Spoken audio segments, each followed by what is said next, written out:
Are these just hills, or remnants of a lost civilization? In the heart of China, tucked away in the misty plains and forested hills of Shaanxi province, lie dozens of massive pyramids. At first glance, they could be mistaken for natural mounds, but look closer, and you'll see shapes too precise, too intentional. They resemble Egypt's pyramids, yet their tops are flat, almost as if nature, or someone, tried to conceal them. You've likely never heard of them, but why? Because access to these pyramids is strictly controlled. The official reason? Preservation of archaeological heritage. The unofficial whispers that excavations might upend everything we think we know about the origins of human civilization. Sounds like a conspiracy theory? Maybe.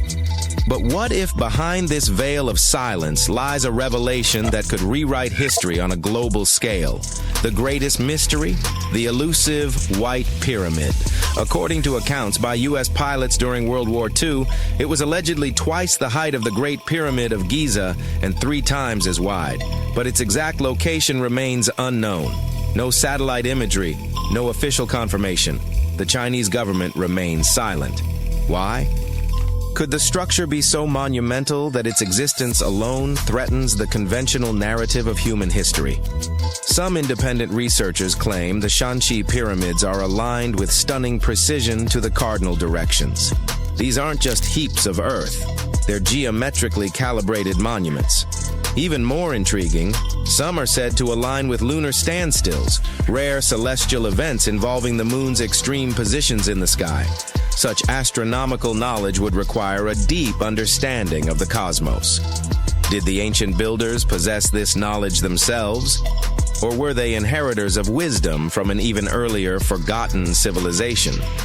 Does this mean the ancient Chinese, centuries before the invention of the compass, already navigated by the stars? Or perhaps someone even older and possibly more advanced passed this knowledge down? Someone whose story has been erased from our textbooks. Not far from these pyramids lies the tomb of Qin Shi Huang, China's first emperor. Yes, the one famous for the terracotta army. But here's the catch. The central mausoleum remains sealed. Why? Scientists cite dangerously high levels of mercury inside. Ancient records describe a vast underground river of liquid mercury surrounding the emperor's throne. Could this be real? According to modern measurements, absolutely. Some even speculate that the mercury was used as a primitive form of anti-grave robbing defense. Or, more strangely, as part of a forgotten energy technology. If true, it could point to an understanding of chemical properties and preservation far beyond what we've credited ancient civilizations with. And that's just one layer of mystery.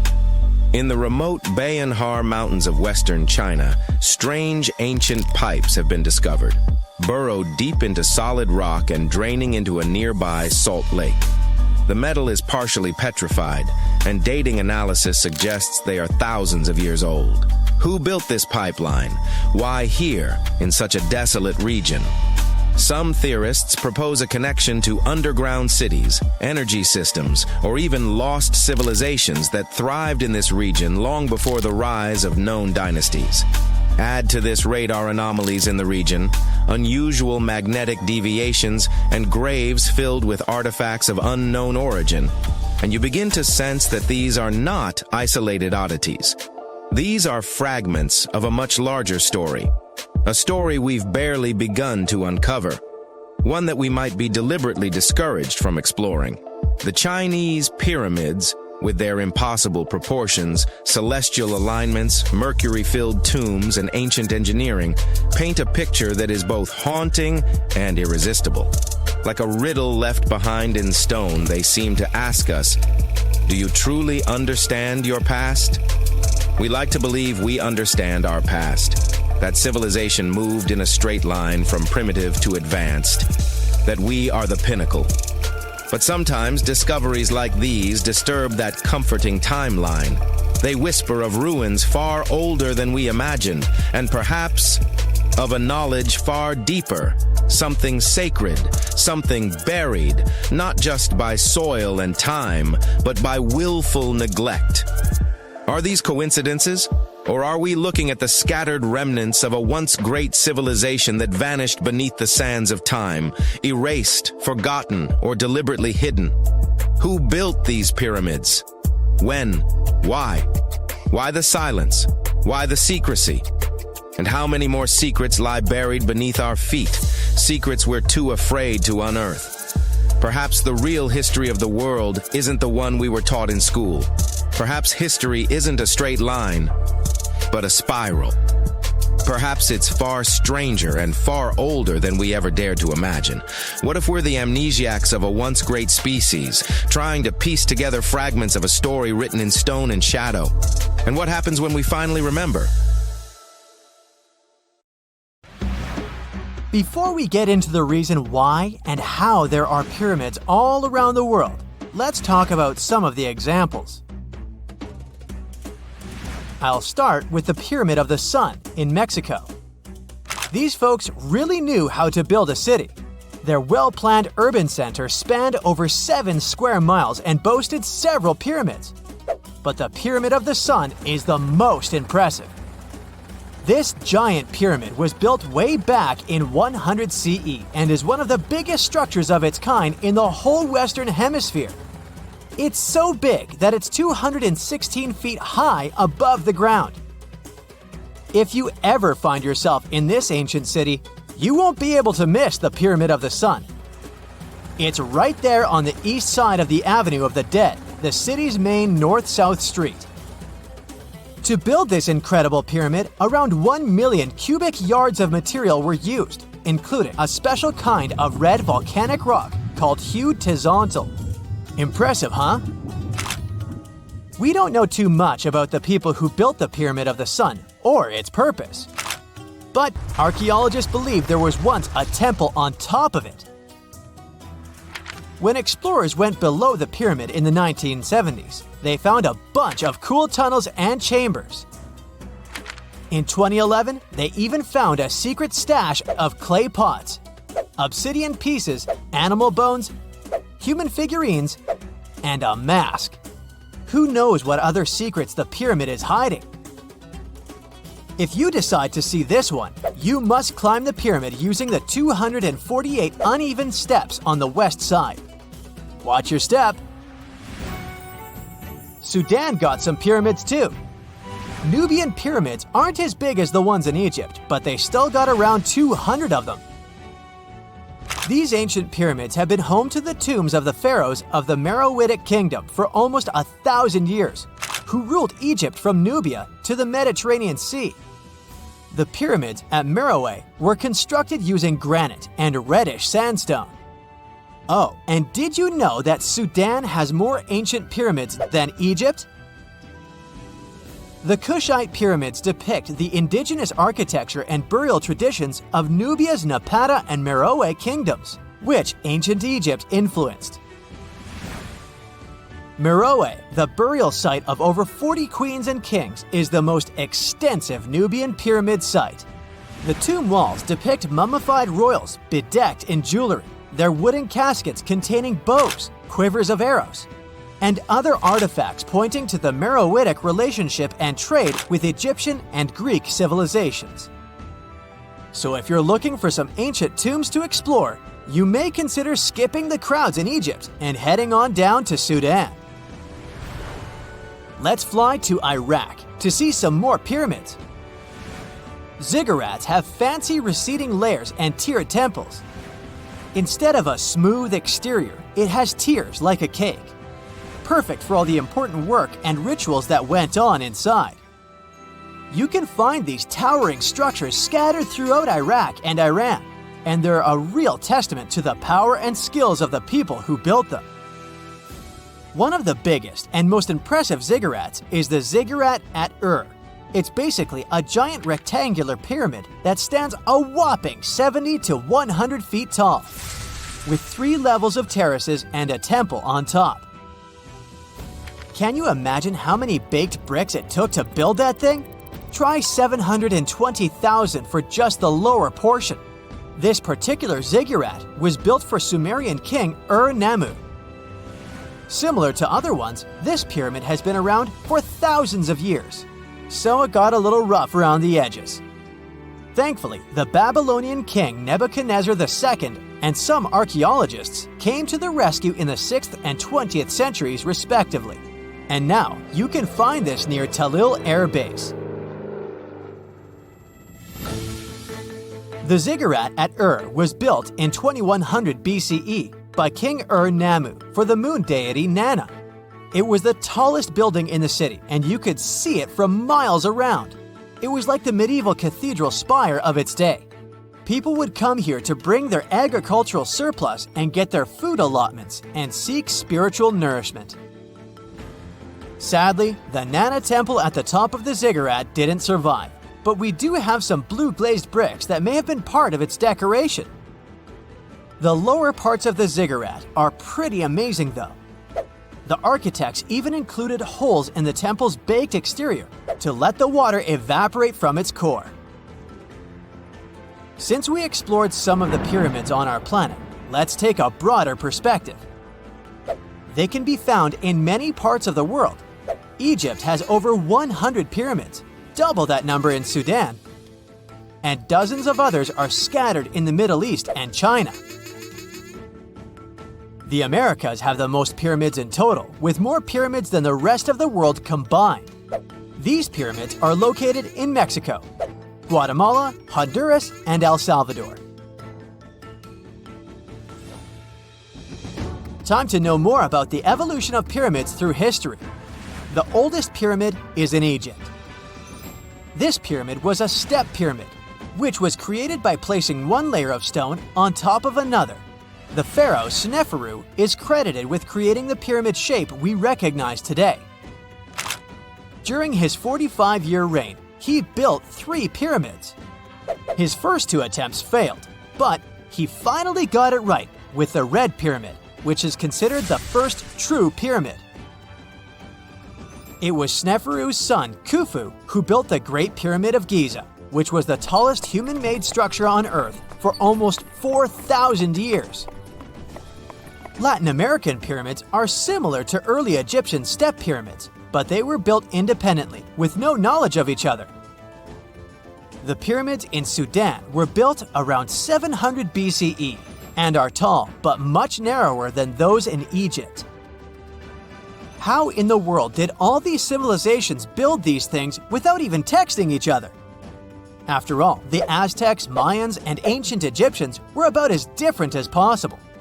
But despite their cultural differences, they all seem to agree on one thing. Pyramids were pretty cool. Step pyramids are all around the world because they were the most feasible and stable way to build large and tall structures without access to lighter building materials like wood and metal. The triangular form with a square base is the best way to build a sturdy structure, and having a cube structure would require more material for less height. Now, when it comes to pyramid design, the Egyptian pyramids were like giant triangles with a square base, smooth sides, and a pointy top.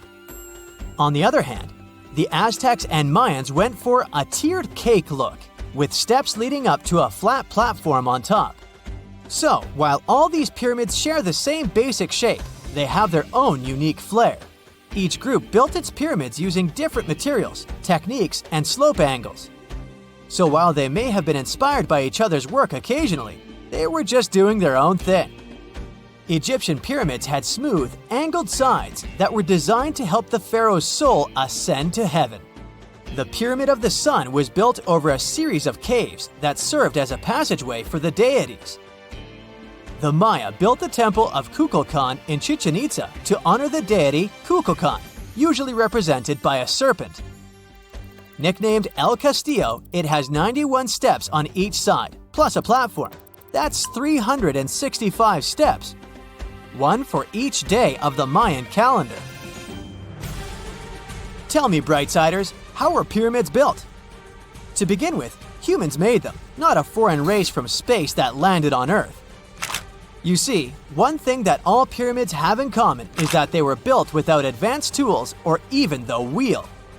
It took a lot of people to build them, including skilled laborers and architects. For example, it's estimated that 20,000 people built the Great Pyramid of Giza, and it's believed that most of them were skilled laborers. Building pyramids was a massive undertaking that required years of planning and effort. The Great Pyramid at Cholula, Mexico, took 600 years to complete. The story goes that two Mayan twin boys loved to play ball. Sure, they were really good at it, but they also made a lot of noise when playing. The lords of the underworld soon became bothered by the sound and summoned the two boys to the underworld, a place the Mayans called Xibalba. As soon as the boys reached their gloomy destination, the lords of the underworld began putting them through a series of tests. Soon enough, the inexperienced twin boys failed the tests and lost their lives. But this was not in vain. This sad event resulted in the appearance of a beautiful fruit tree. Soon enough, a young woman saw a beautiful fruit on this tree and reached up to pick it. Legend has it that soon after that, she gave birth to another set of twin boys named Hunahpu and Xibalbay. Just like their ancestors, these twins were great ball players, but they were equally as loud, and the lords of the underworld became annoyed again. They decided to ask this pair of twins to come to play a game in the underworld, hoping to get rid of them too. When the twins arrived, the lords sent them through a number of frightening places. The first one was the House of Gloom, which was very dark. They then passed through the House of Knives, where they had to avoid getting injured. The twins then built a fire in the House of Cold so that they didn't freeze, and ran through the House of Jaguars, where they tricked the animals into not eating them. Finally, they entered the House of Bats, where they seemed to have lost their luck. One of the bats managed to run off with Hunahpu's head. The lords then challenged the twins to play ball with them, but the boys were clearly at a disadvantage. Xibalbay placed a turtle on Hunahpu's shoulders to make up for his lost head, and they began playing. As the lords became distracted by an animal near the court, Xibalbay stole his brother's head and placed it back in its place. Much to the annoyance of the lords, the twins were now able to tie the game. Hunahpu and Xibalbay continued to perform a series of tricks for the lords of the underworld. One of them involved Xibalbay injuring Hunahpu and then bringing him back to life. The lords were so impressed by the twins' performance that they asked them to do the same trick on them. Of course, the twins agreed, but after performing their trick on some of the lords, they refused to revive them. Seeing what had happened, the lords of the underworld admitted defeat and begged for their lives, promising not to intervene in the lives of people ever again. Hunahpu and Xibalbay were happy to have avenged their ancestors and gained the respect of the lords. Legend has it that the lords of heaven were so impressed by the twins that they took them to live in the sky by turning them into the moon and the sun. The Maya civilization was one of the most dominant indigenous societies in history, and their folklore and traditions are still discovered and studied today. They used to live in a territory called Mesoamerica. It was made up of modern-day Mexico and parts of Central America like Guatemala, Belize, Honduras, Yucatan Peninsula, and El Salvador. They lived from 1800 to 900 BCE and up to 900 to 1500 CE. Apart from their impressive legends, the Maya were very skilled inventors. They're known for their calendars, writing systems, farming methods, and sports. Their writing, for example, was found preserved on buildings and stone monuments, as well as in rare books and pottery. It's a system made out of more than 800 hieroglyphics in various combinations. Each of those signs was said to represent a syllable. Their writing system was deciphered by accident by Tatiana Proskorakov, an American woman who initially studied to be an architect. Since she didn't find a job in her field, she eventually became a Mayanist in her own right, despite not being academically trained. She was the first to notice that the Mayan upended frog glyph meant birth, and that their toothache glyph meant the date when the king ascended to the throne. It made it easier for scientists to pinpoint birthdays, as well as the names of the rulers of a specific Mayan dynasty.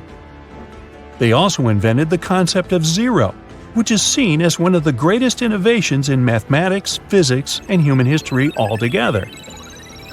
Sure, even back then, people understood the idea of having nothing, but the concept of zero as a number is a relatively new invention.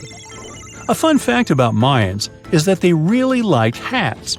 The bigger your hat was, the more important you looked. Not only was it a sort of fashion statement, but it also made them look taller, which was a big deal for their aesthetic. The Mayans also came up with one of the most intricate and complex calendars in human history. It was the first to use zero as a placeholder. Their calendar ended on December 21st, 2012, which led some people to believe that it translated to the end of the world. Obviously, that was not the case. It just so happened that the date coincided with the end of a Mayan cycle of years. But you know, as advanced in science and astronomy as they were, they did make some mistakes. One of them was their belief that the world was flat. Their theory was that the four corners of the world were watched by the brother lords, who kept the sky from falling over their lands. Hats off for their menus, though, as they were well-known chocolate eaters. They turned eating chocolate into a form of art. The drink they made wasn't really like the hot chocolate we enjoy today, though. The recipe included mixing cacao with water, honey, chili pepper, cornmeal, and other ingredients to make a foamy, spicy drink. The ritual of drinking cacao was a crucial part of their celebrations. We're not done discovering all the amazing parts of their architecture and civilization. It was only a few years ago that a Maya pyramid was found at Tonina, in the Mexican state of Chiapas. It was estimated to be more than 1,000 years old. The reason why it escaped archaeologists for so long was that it lay hidden under what was believed to be a natural hill. The ruins of two Mayan cities have been recently discovered in the Mexican state of Campeche. Why didn't we find them until now?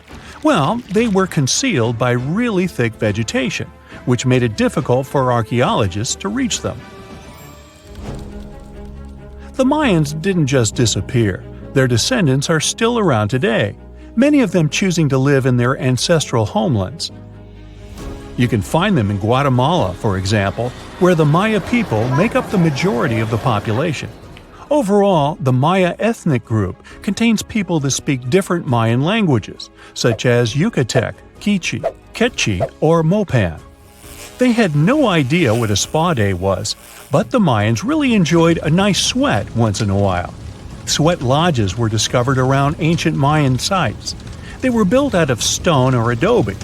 These rooms were an essential part of their cleansing and healthcare rituals. One of the earliest sweat lodges was found in Quello in northern Belize and appeared to date back 3,000 years. One of the most important parts of the Mayan culture was a ball game which they named Pix. It had both political and spiritual significance. We can see ball courts at important parts of Mayan archaeological sites. The main goal of the game was to pass a rubber ball through a very high stone hoop without using your hands. Basically, it was a combination of soccer and basketball. However, it could have serious consequences. The loser could, at times, even lose his own life.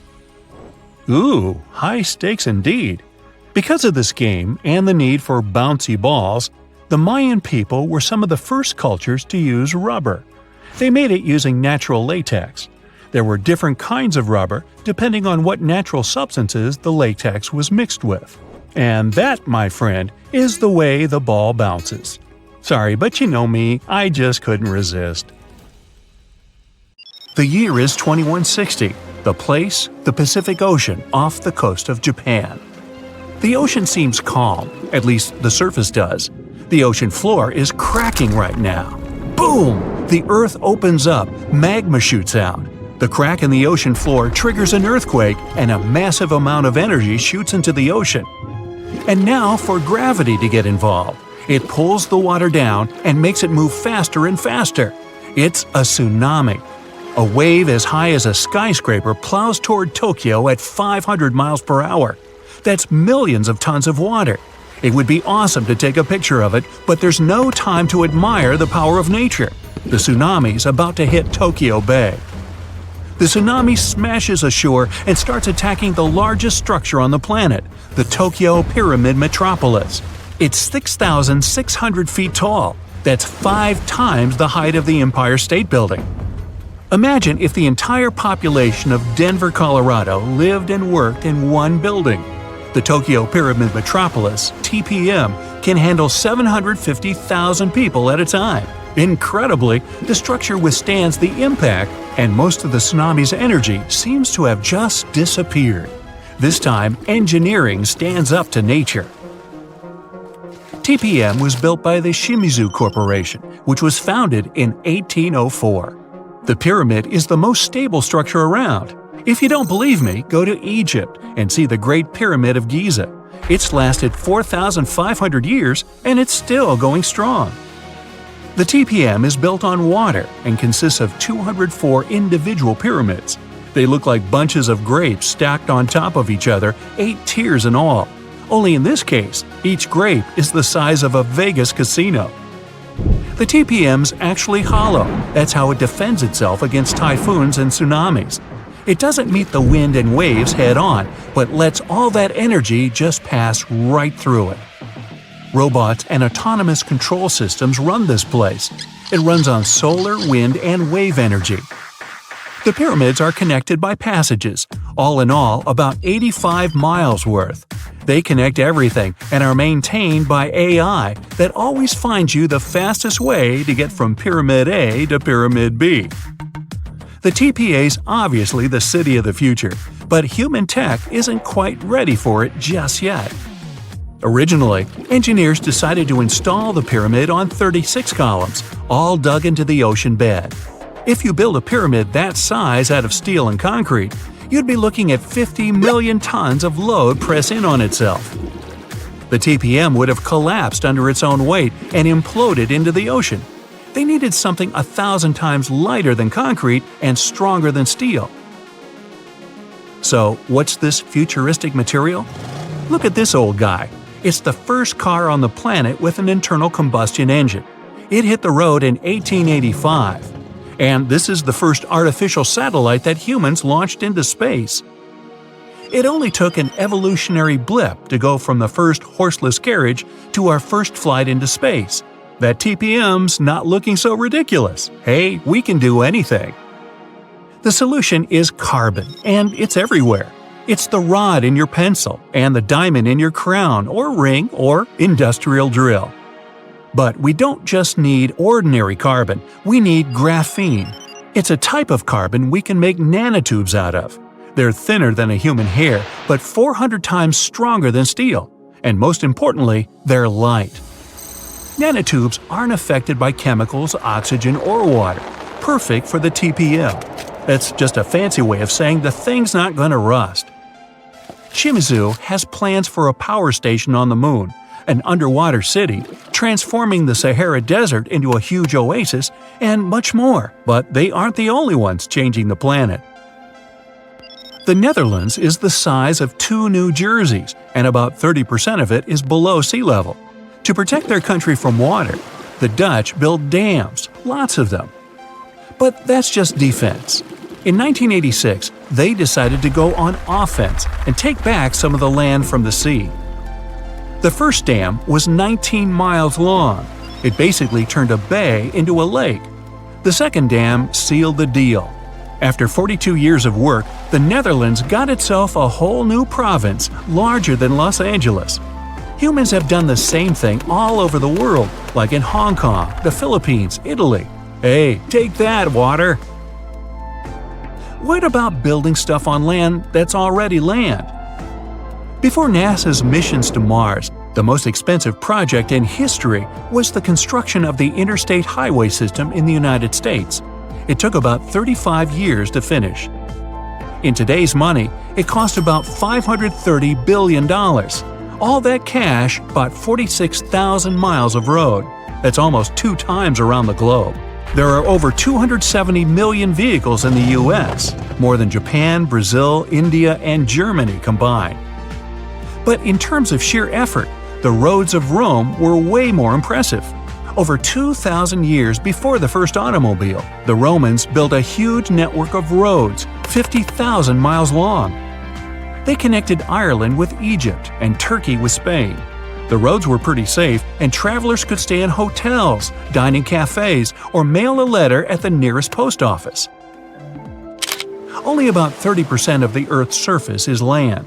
The world's oceans, rivers, and lakes are full of life, and it seemed like a ridiculous task to catalog everything living in there. But 2,700 scientists from 80 countries decided to team up to do it. The cost? $650 million. Those scientists spent 10 years searching for old and new species. It was one of the biggest science projects ever attempted. They even discovered about 6,000 new species of fish, squid, and algae. The Great Wall of China is huge. 13,000 miles of walls, natural barriers, and trenches. That's about 2 times the distance from Alaska to Australia. They built it over a period of 2,000 years with no trucks, bulldozers, electricity, just raw people power. Modern China's not exactly dropping the ball. In 2 years, China used more concrete for construction than the US ever did. I mean ever. Roads, cities, airports, everything there is huge.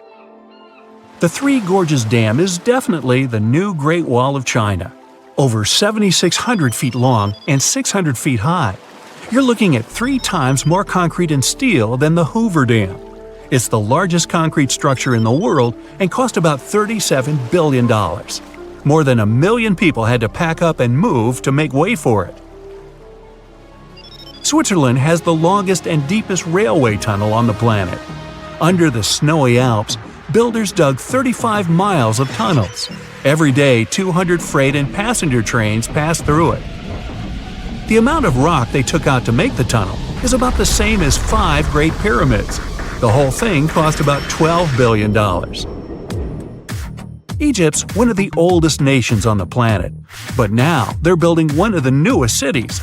It's going to be about the size of Singapore and filled with 6 million lucky people. There's going to be apartments, government buildings, entertainment, even an opera house. Oh, and a park that'll make Central Park look like someone's backyard. When it's finished, it'll be Egypt's new capital. So why bother? Well, by 2050, Cairo's going to have about 40 million people in it. Looks like they'll need more than one new city. The first flights to the moon cost about $280 billion in today's money.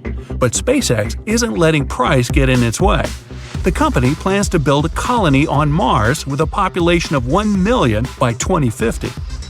They claim that once the program starts, you'll be able to buy a ticket to Mars for as little as $100,000. But the biggest science project ever is definitely the International Space Station. It weighs as much as 2 Boeing 747s and zooms through space at the speed of 17,500 miles per hour. That pencils out to be 5 miles per second. The station orbits the Earth 16 times per day, and it doesn't come cheap. Luckily, a whole bunch of countries share the bill, but it's definitely the most expensive room service anywhere in the galaxy.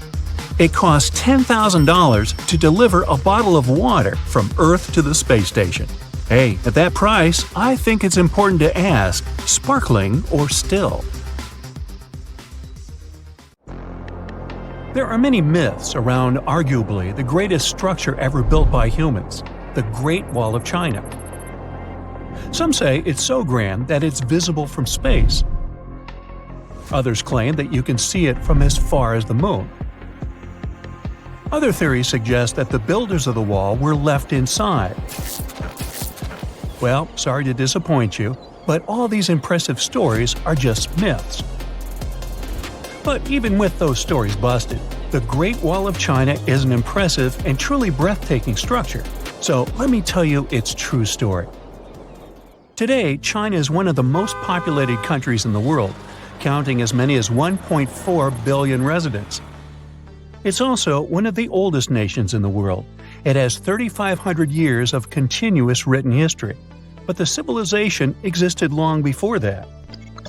There is a theory that while the European continent, for example, was most likely reached by humans from Africa, China wasn't populated by settlers that came from somewhere else. Some people believe that the Chinese civilization got formed from local Stone Age people who lived on the territory since the prehistoric period. So now, the Great Wall of China. It's truly big even by today's standard, stretching for over 13,000 miles. To imagine it better, it's almost 5 times the distance between New York and Los Angeles, or even a bit greater than the distance between the North and South Poles. Even in modern times, people have never built anything close to this big. Of course, it didn't take a day to build the Great Wall of China. 2? Keep going. In fact, the wall was being built for centuries. Maybe you know that ancient cities had walls around them to protect themselves from invaders. Yes, Chinese cities had them too. The first Chinese emperor united the country in 220 BCE and got a brilliant but very ambitious idea to turn all city walls into one big wall that would defend the country's border against attacks from the north. A trusted general directed the construction, enrolling a big group of workers, soldiers, commoners, and convicts. Back then, the wall was built of rammed earth and wood. In some places that were strategically important, the sections of the wall overlapped to provide maximum security. The walls were around 26 feet high on average. But the Great Wall didn't yet look like the construction we know today. Every next emperor would pick up the big wall project, strengthening and extending it, repairing, but also modernizing construction techniques. Some used bricks to build it. Others moved on to granite and marble blocks. Watchtowers and platforms weren't there from the beginning as well. They were added by Ming emperors. The watchtowers made it possible to communicate with other parts of the wall through smoke and fire messages. So, the wall is quite inconsistent in terms of material, but it only adds more charm to the construction and shows how much effort and time it took. The reasons why some parts of the wall have been standing for centuries and are still in good condition is glutinous rice flour. Turns out, this sticky rice mortar is almost like cement. It's very strong and waterproof, sealing the bricks so tightly together that even sneaky weeds can't grow between them. You may also notice that some bricks have writings carved on them. They were left by the workers who were building the wall.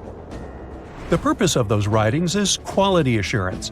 They contain such information as location, quantity, and responsible officials.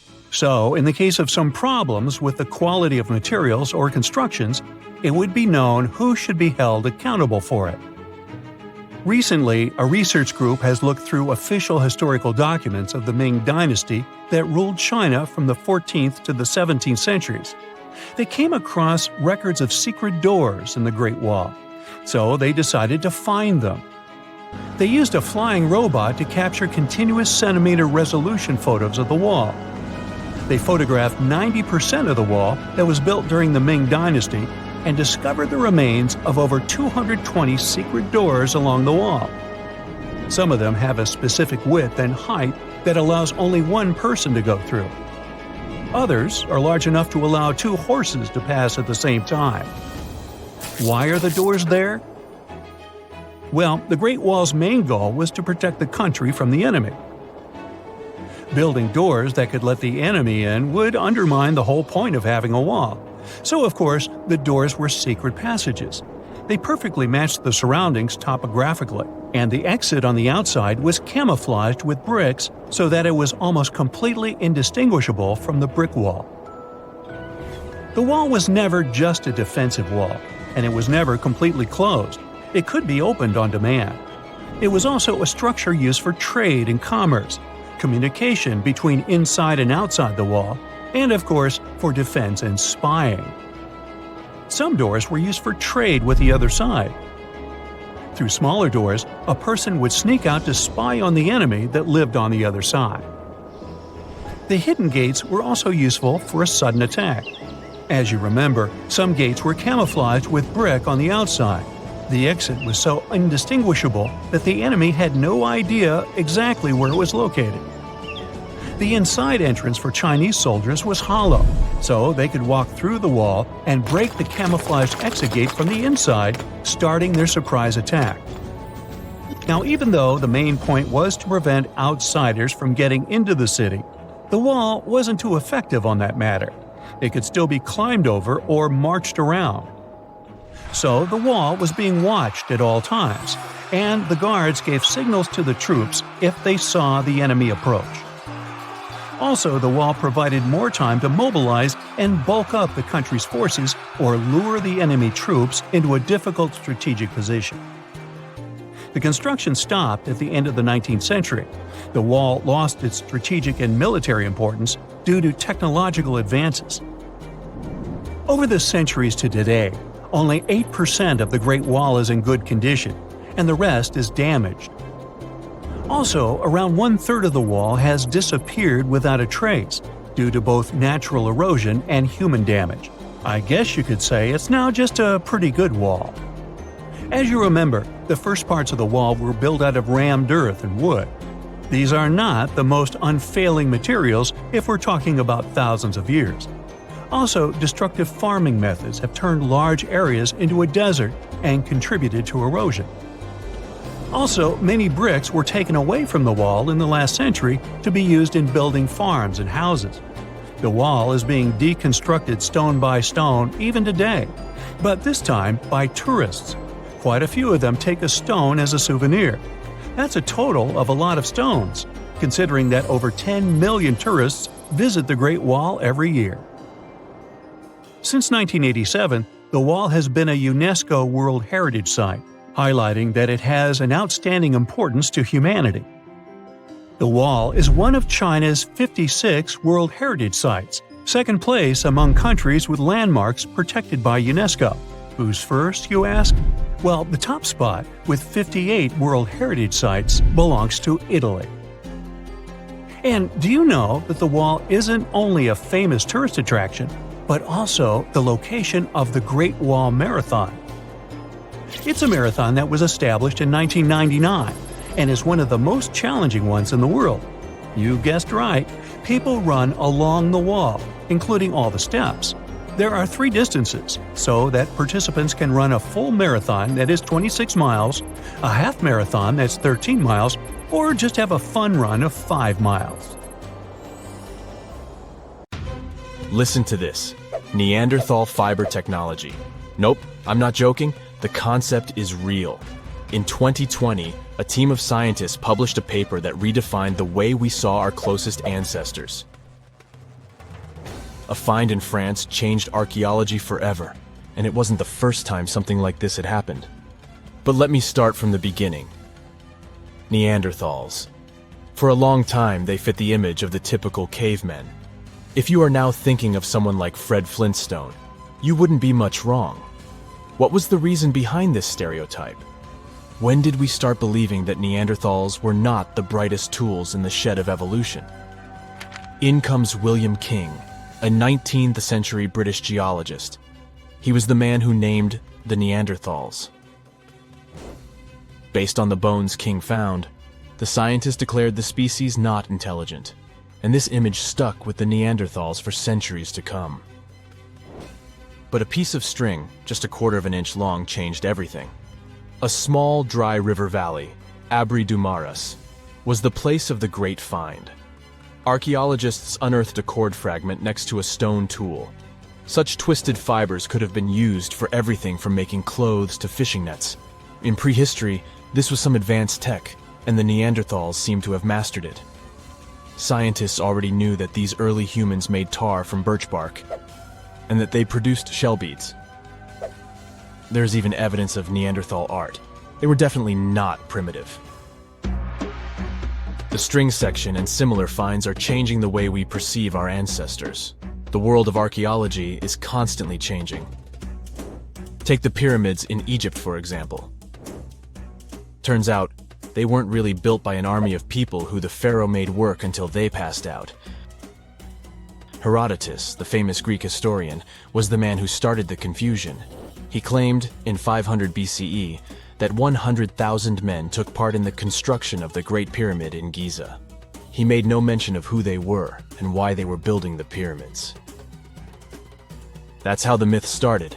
Huge stone slabs pulled by humans, driven by a foreman with a whip. but Egyptologists would beg to differ. Those are the scientists who study ancient Egypt's culture. Fairly recently, they uncovered a workers' village that told a different tale.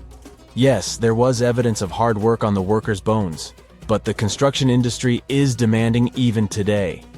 It took almost 6 years for 12,000 workers to complete the world's tallest building, Burj Khalifa. Back in Egypt, 3 times more workers finished the Great Pyramid in around 2 decades. An impressive feat of ancient engineering, wouldn't you agree? Superiors looked well after the Egyptians who built the pyramids. Their diet was rich in protein. They had medical care and they got paid properly. In fact, they lived better than the non-working population. And they lived with their families near the construction site. Archaeologists know all this because they unearthed bakeries and dormitories with bread jars and other goodies. Looks like the pharaohs were okay employers after all, and the job market wasn't that terrible. They also kept detailed papyrus records of the build and hieroglyphs. You and I wouldn't stand a chance of reading these letters that resemble images. Egyptologists had the same problem. For over a millennium, no one had used this type of font. And it's not like there was an English ancient Egyptian dictionary you could open and find meanings of words. But all this changed in 1822. A couple of decades before, the French found a broken slab of black granite. The stone contained 1 text in 3 scripts: Ancient Greek, Egyptian hieroglyphs, and Demotic. The last one was also the Egyptian language, but in a simplified script. Scientists dated it back to 196 BCE. The content is a religious proclamation. A French philologist and Orientalist, Jean-François Champollion, was the first one to crack the code. You see, people haven't forgotten ancient Greek letters. The Frenchman successfully matched the Greek letters with the ones in the Egyptian script. And voila, we were finally able to read hieroglyphs. The name of the piece of granite that made it all possible was the Rosetta Stone. The importance of its discovery went beyond archaeology. The word Rosetta Stone even entered the English dictionary. It represents a discovery that helps people understand an enigma that has been puzzling them for a long time. There are similar games. A symbol is attached to a particular message. Then you have to decode the message by replacing the symbol with a corresponding letter. In a nutshell, this is what scientists did with the Rosetta Stone more than 2 centuries ago. Do you know what is the oldest deciphered language in Europe? It has an unattractive name, Linear B. The script belongs to the Mycenaean Greek language. It predates the ancient Greek alphabet by several centuries. You can easily guess which script it is descended from. Linear A.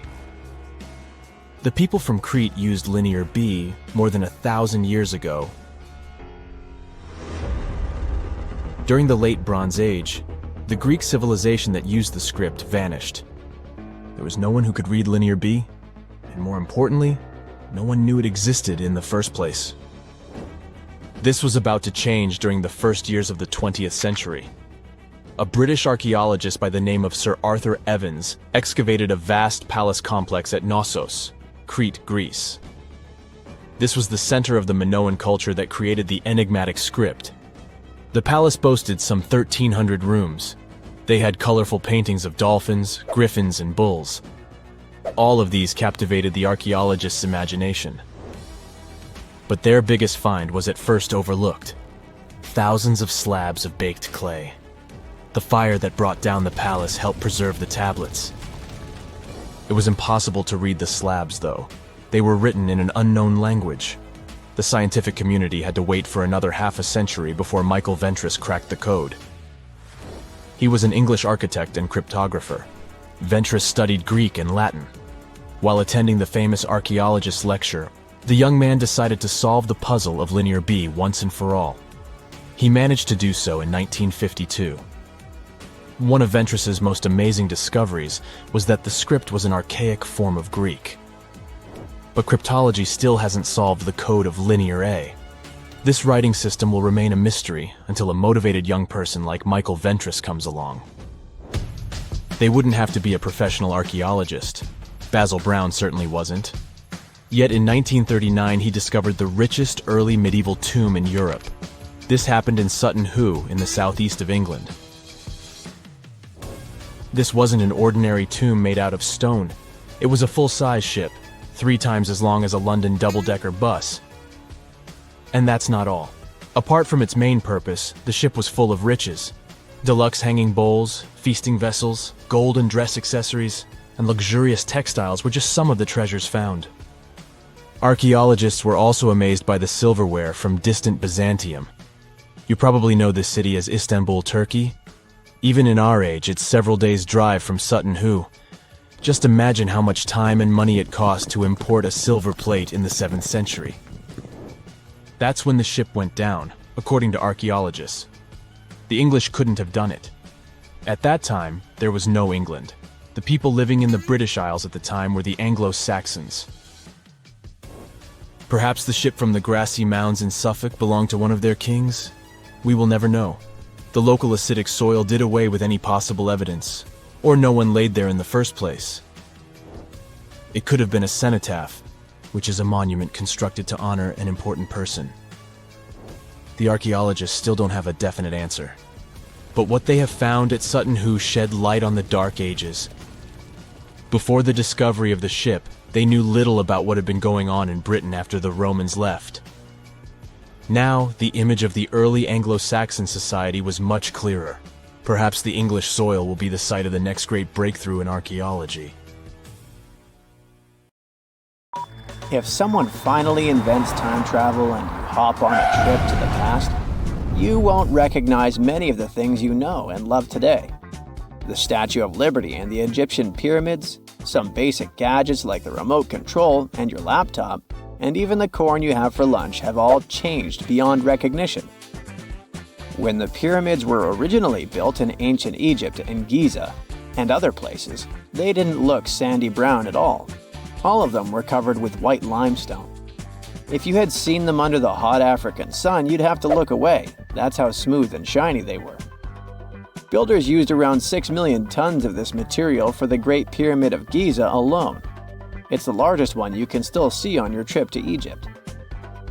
The local rules were quite a thrifty crowd, and they reused some of the casing stones for other construction projects. A massive earthquake in the 14th century has also loosened some of the stones, so you won't see a lot of limestone, but some of it is still there, on top of the Pyramid of Khafre in Giza. It looks like it has a second peak on top of the first. In ancient times, all pyramids used to have capstones called pyramidions, covered in a mix of gold and silver. Most of them have been lost over the centuries, but you can still see a few of them at museums. They show images of Egyptian deities. The pyramids were probably modeled after a sacred pointed stone, the benben. It represented the rays of the sun. Now, lifting heavy rocks wasn't so simple without the tech we have today. I guess you'll agree with me if you helped your friends move at least once, and they made you carry the couch. But those smart Egyptians of the past thought of that and chose the pyramid shape. It lets the weight distribute evenly throughout the whole thing. The Statue of Liberty has also had a major makeover since it was first unveiled in 1886. Believe it or not, it used to be a shiny brown color, just like a penny. 20 years later, it changed its color to green. It wasn't a fashion statement, but a chemical reaction. The statue is covered with hundreds of thin copper sheets. When copper reacts with air, it naturally forms a protective layer called verdigris. This layer protects what's under it from corrosion, and that's why statues and other things made of copper, brass, and bronze can last so long. When Lady Liberty first turned green, people in authority decided it would be a good idea to paint it all over. It was way before social media, so you couldn't just drop an angry comment under the post describing the idea. But they wrote about it in the local newspapers, and the public didn't love the idea. Then the Times interviewed a copper and bronze manufacturer, and he confirmed they shouldn't repaint it, because removing the protective layer would mean destroying the statue. Over the years, people have suggested painting Lady Liberty several times, but no one has ever done it. I don't know about you, but I can't imagine that lady in any other color, so I guess it's for the better. You love bananas as much as I do? Next time you enjoy a juicy soft one, remember you gotta thank selective breeding for that texture. The original wild bananas had many large, hard seeds and not so much delicious pulp. And hey, who doesn't like a sugary watermelon? It has a history of over 5,000 years, and it used to have bitter yellowish white flesh and was really tricky to open. Selective breeding saved the day again, and watermelons got way sweeter. Japanese scientists went further and invented the seedless version. Corn's grandmother is a Mexican grass called teosinte. The kernels in this grass were small and hard to get. Farmers from many thousands of years ago saved the seeds only of those plants that were larger or tastier, or with kernels that were easier to grind. Thanks, my friends, for giving us the corn that's edible and even delicious. And just imagine, wild avocados were so small that they could easily fit in the palm of your hand. The pit in them was so large you wouldn't find much edible material inside. They also had a much harder shell than the ones we're used to. You probably wouldn't get a lot of work done without your beloved computer today, but I can't tell you exactly whom to thank for this invention. The ABC from 1942 is one of the contendants for the title of the first computer. It's short for the Atanasoff Berry computer, named after its inventors at Iowa State University. The ABC weighed over 700 pounds. Yep, yours must be way lighter than that. That big boy consisted of around 300 vacuum tubes and had a rotating drum, a little bigger than a paint can, and had small capacitors on it. A capacitor is a gadget that can store an electric charge, like a battery. The ABC could solve problems with up to 29 different variables to help scientists save some time. Like modern computers, it used binary digits, ones and zeros, to represent all numbers and data. Because of that, it was possible to do the calculations electronically. And now, my favorite part, the ABC finished one operation about every 15 seconds. Just for you to compare, it's millions of operations per second now. Unlike the tech we use today, the ABC did not have a changeable stored program, so the program could only do a single task at a time. An operator had to write down the intermediate answer and then dial that back into the computer. Sounds like another reason to be happy we live in the 21st century. That remote control you use for all sorts of appliances has gone a long way too.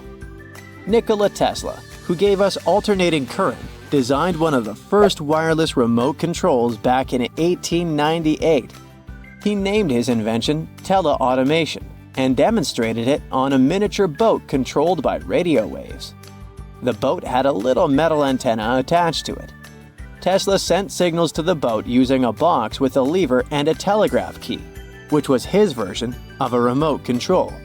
Those signals set electrical contacts on the boat into motion and moved the rudder and the propeller, and Tesla was controlling the boat. The concept of the remote control soon spread to other gadgets. The first television remote control followed in 1950. It was designed by the Zenith Radio Corporation, called LazyBone. Don't take it personally, please. This LazyBone had a massive cable that was attached to the TV set, and those who tried it didn't fall in love with the invention because they tripped over that cord. I feel your pain, my friends. If you live or work on one of the top floors, you gotta love this one. Meet the first passenger elevator. It traveled at the speed of 40 feet per minute. Not the fastest, I know, compared to today's record, which is 40 feet per second.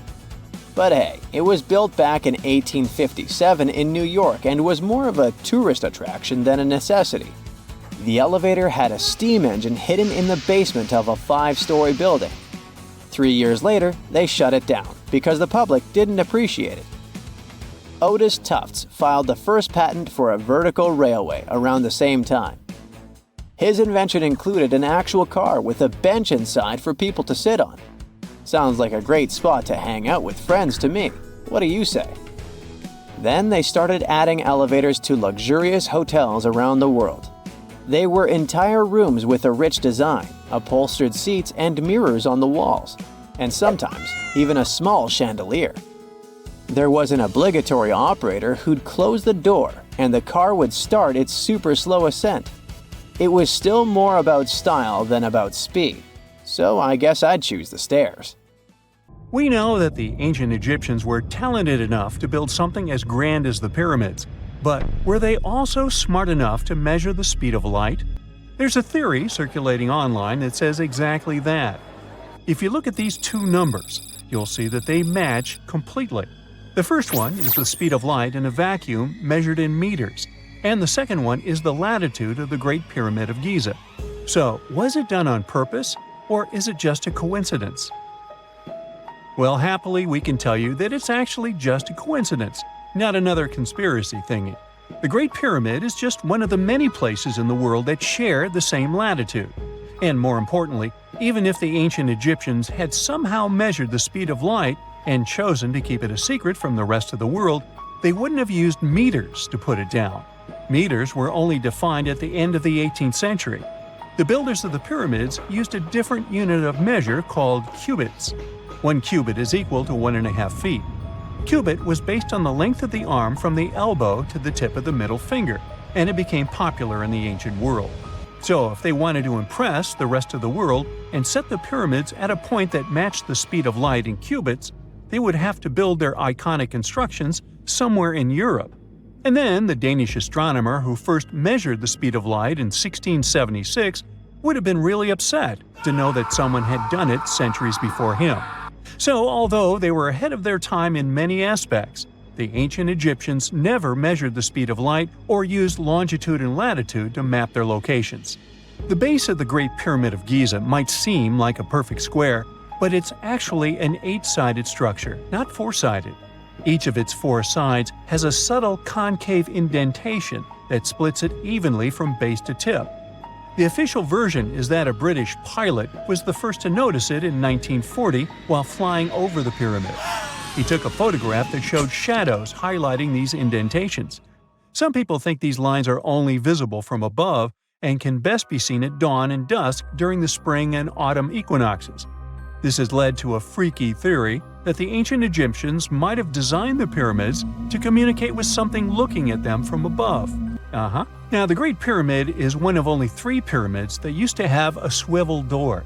It weighed around 20 tons, but they could still easily open it from the inside. Its precise fit made it nearly invisible from the outside, with no visible latch or handle. There were only slight variations in the exterior stone that gave out an opening. The other 2 pyramids with similar doors belonged to Khufu's father and grandfather.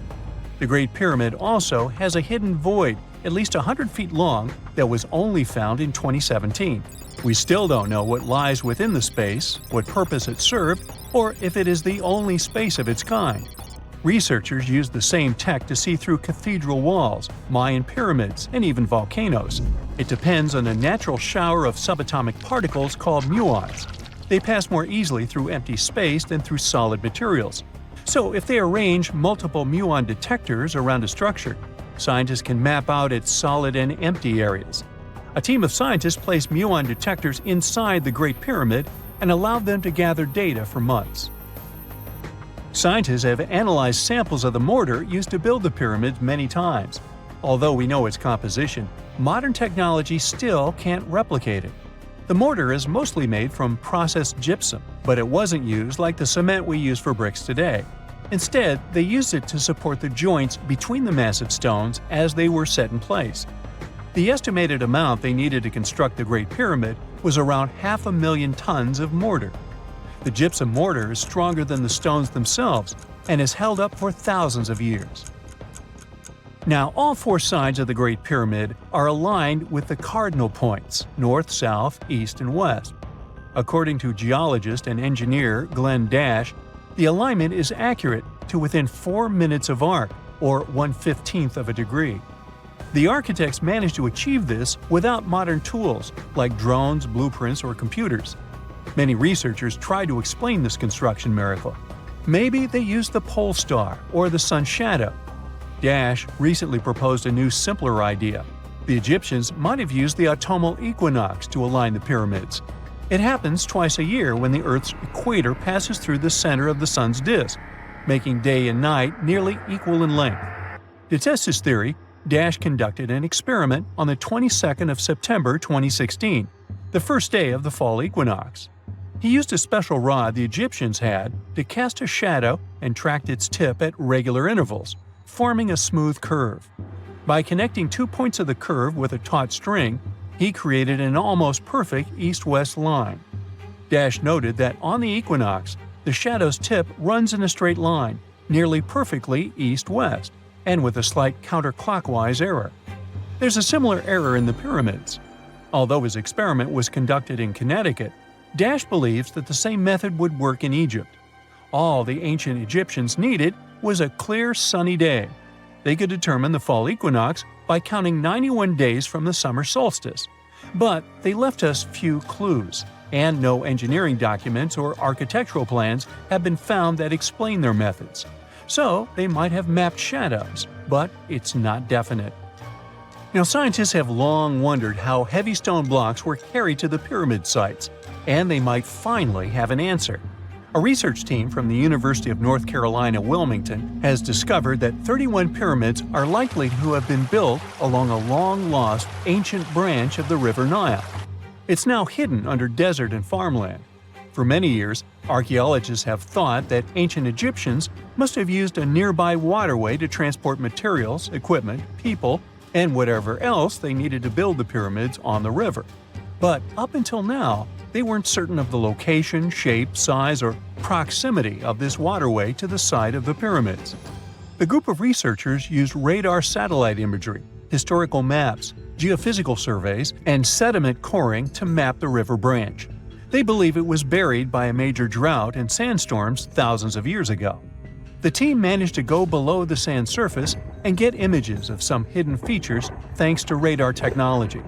They found hidden rivers and ancient structures running at the foothills of where most of the ancient Egyptian pyramids lie. The discovery of this extinct river branch helps explain the high pyramid density between Giza and Lisht, in what is now an inhospitable area of the Sahara Desert. Now, Egypt isn't the only country with the most pyramids in the world. The champion's title here goes to its southern neighbor, Sudan. It has between 200 and 255 pyramids, compared to Egypt's measly 138. They were built by members of the Kingdom of Kush, an ancient civilization that ruled the lands along the Nile River many years ago.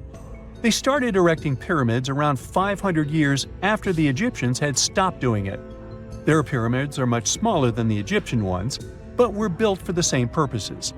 Archaeologists are still working to find out how the pyramids in the Sudan were built, how long it took to complete them, and what happened to their society. Whenever you hear about ancient ruins, you almost never picture them being suspended somewhere, or just randomly hanging on the branch of a tree, right?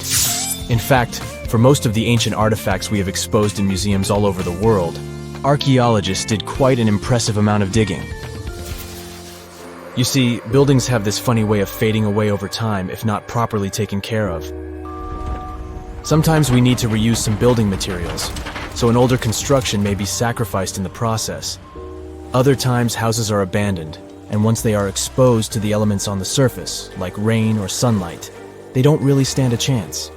Some just simply crumble away due to good old erosion. So the only way a piece of architecture can survive the test of time is if it's somehow gotten buried deep down. Now, how did they end up buried in the first place? Well, it's quite the comedy of errors. Ancient cities had a habit of gradually raising their ground level like a kid adding toppings to their ice cream sundae. You see, these settlements were always busy collecting food and building materials to keep up with their ever-growing population. But hey, who has time to deal with waste and rubbish? It wasn't exactly high on their to-do list back in the day. So when it came to building new houses, ancient civilizations found it much easier to save their sweat and tears by piling up the rubble and constructing right on top. But that's not all.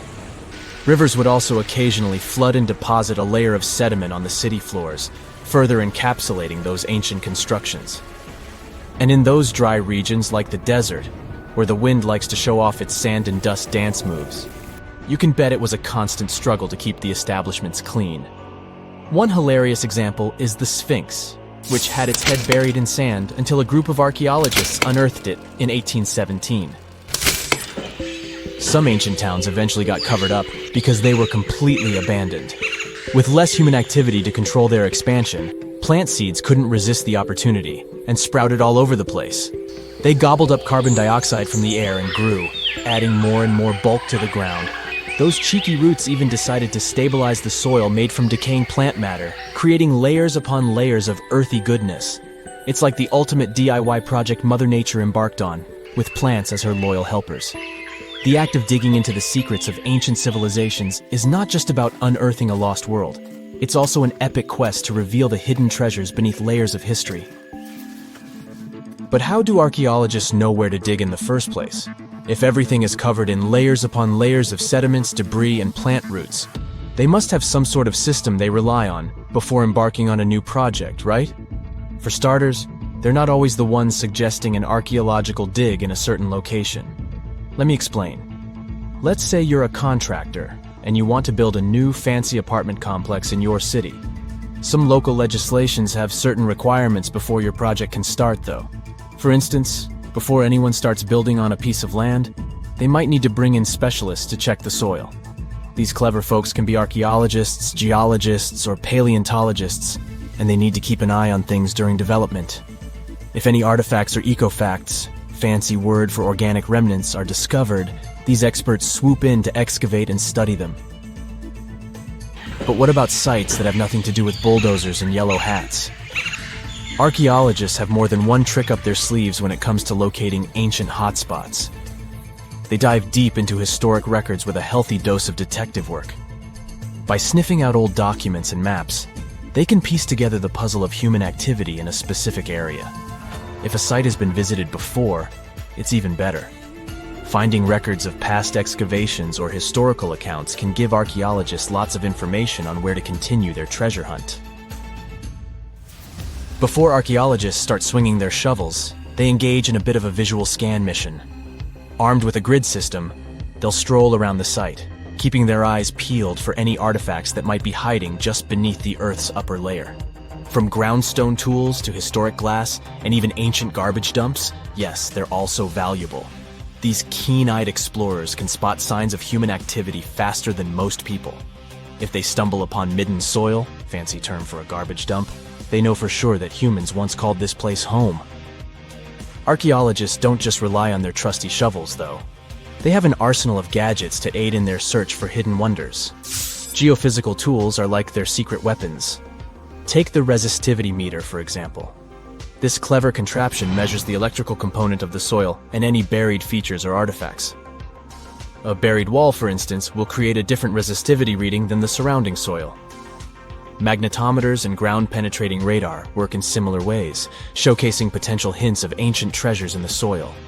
And who could forget our trusty old friend, the GPS? It helps archaeologists map out precise locations, like a high-tech treasure map, leading them straight to their pot of gold. Care to virtually visit some of the most important archaeological sites in the world? Well, follow me. In the United Kingdom, for instance, you'll find this interesting place called Stonehenge. It's one of many henges scattered around, but this one really takes the cake. Picture this: massive ancient stones standing tall and proud, arranged in a funky outer ring and an inner horseshoe, with some smaller stones thrown in for good measure. And guess what? These amazing stones have been around for over 5,000 years. Talk about a serious case of rock-solid longevity. Now, here's where it gets interesting. According to local folklore, the legendary wizard Merlin whipped out his magic wand and poof! He teleported these massive stones all the way from Ireland. Apparently, some giants had assembled them there, but Merlin decided they would look much better at their new location. Others think it's just the ruined remains of an old Roman spiritual edifice. These amazing structures were built by our Bronze Age ancestors. With their simple tools and limited tech, they managed to create this monumental masterpiece. Impressive, right? Unfortunately, there's still so much we don't know about this area. Stonehenge's initial purpose remains a mystery to this day. Sure, there are lots of theories, but scientists have yet to agree on the subject. However, we do know that it's perfectly aligned to catch the sunrise during the summer and winter solstices. The ancient city of Pompeii is an equally amazing archaeological site. Picture this. Mount Vesuvius, a notorious troublemaker, decided to throw a volcanic tantrum and completely covered this ancient Roman city. It turned it into a time capsule, located outside present-day Naples in Italy. Fast forward to the year 1748, when a bunch of adventurous explorers stumbled upon Pompeii. Lo and behold, they discovered a treasure trove of well-preserved goodies: streets, houses, food, probably a bit stale by then, blingy jewelry, fancy sculptures, colorful frescoes, everyday household items, and even animal and human remains. It was like an epic archaeological party. From the looks of it, Pompeii had it all. Fancy houses and villas, a massive 20,000-seat arena, cute little artisan shops, hangouts like taverns. And let's not forget the saucy spots like those luxurious bathhouses for some intense pampering. There's also the sanctuary of Apollo, where people used to gather for their daily dose of worship. And of course, the bustling heart of the city, the Forum of Pompeii, where all the cool people used to hang out. And guess what? Pompeii is so cool that it made it to UNESCO's World Heritage List back in 1997. That's like the ultimate Hall of Fame for historical awesomeness. It also includes many other famous buildings and sites, like the Taj Mahal in India and the Acropolis of Athens in Greece. If there's a question that still baffles archaeologists to this day, it's this one. How did the ancient Egyptians build those magnificent pyramids? As far as we know today, their resources were quite limited, especially in terms of tools and building materials. We still don't have a fully satisfying answer, but hey, we've got some pretty amazing theories worth considering. The leading contender among these theories involves the clever Egyptians employing a sneaky strategy. Now picture this. They constructed a slanted and curving mound made of bricks, earth, and sand encircling the pyramid to be. As the pyramid grew taller and taller, they simply increased the height and length of this wacky structure. It's like they were playing an ancient game of Jenga. Now, how did they get those massive stone blocks up there? Well, according to the legendary ancient Greek historian Herodotus, they used sleds, rollers, and levers. It sounds like they turned construction into a supersized game of tug-of-war. And guess what? Herodotus also claimed that the Great Pyramid, the one from Giza, the granddaddy of them all, took a whopping 20 years to build. There's more. Herodotus also dropped a mind-boggling number on us. 100,000 men were supposedly involved in this pyramid extravaganza. Did they hire the entire Egyptian population? Well, it might not be as far-fetched as it sounds. These men were probably mostly farmers, so they probably focused on the pyramids when there wasn't much work to be done in the fields. Like during the flood season of the Nile River. Obviously, specialists in the archaeological community had something to add to this theory. By the late 20th century, they discovered some evidence that suggests the workforce might have been smaller and more permanent than previously thought. Instead of a massive army of 100,000 pyramid builders, they proposed that a modest crew of around 20,000 workers, accompanied by support personnel like bakers, physicians, and even spiritual leaders, could have gotten the job done. There was also this theory that claimed that the pyramids were actually built from the top downward. It suggested that these colossal structures were nothing more than isolated hills used as quarries. The stones were supposedly drawn from these hills, and over time, competing engineers took charge and transformed them into the iconic pyramids we know today. Now, before you dismiss this theory as a wild fantasy, some folks thought it wasn't completely crazy. After all, there are instances where isolated hills exist, so maybe this theory had a tiny glimmer of truth. Whether it involved ramp building or ingenious work schedules, one thing is clear. Those pyramids have definitely left their mark on history and on our imaginations. Now, speaking of ancient Egyptian mysteries, there's this gigantic unfinished obelisk sitting in ancient Egypt, and scientists are trying to figure out how it was shaped. Now, some people suggest that our industrious ancestors used handheld pounders to get the job done. One expert has a different take on the matter, though. He argues that if we take a closer look at the pattern left behind by the shaping tool, we'll notice something peculiar. The walls of the trenches surrounding the obelisk display a neat and even pattern, which is pretty unlikely if they were pounded away by mere mortal hands. According to this expert, those horizontal striations are usually the result of a tool that takes breaks while removing material, leaving its mark on the surface. But wait, there's more. Imagine the tool being rocked back and forth against the trench walls, clearing away the waste to keep the trench from narrowing. Well, in that case, the tool might have left some funky horizontal striations where it was pressed against the sidewall. This sounds like some fancy technology at play, don't you think? And guess what? The dynastic Egyptians probably didn't have access to that kind of know-how. Another famous Egyptologist from way back also uncovered a bunch of core drills during his adventures. Although the actual drill bits are missing, his collection houses these particular core remnants made of limestone, alabaster, and even granite. These constructions aren't the only amazing thing the ancient Egyptians left behind, though. As it turns out, the Egyptians were the genius minds behind the creation of the handheld mirror. Yeah, that little mirror you use every day to check yourself out. But here's the twist. These mirrors are like pieces of art. They were decorated with inscriptions and figures. But that's not all. The Egyptians had a serious concern with their appearance. They knew the importance of personal hygiene and looking fabulous. So, in their quest for pearly whites, they invented toothbrushes and toothpaste. Dental problems were pretty common back then, and their smiles weren't exactly all white. Dentistry wasn't their strongest suit, you see. Maybe their minds were distracted by all that pyramid building. So that doesn't mean those ancient toothpaste recipes weren't amazing. One delightful concoction included rock salt, mint, dried iris petals, and pepper.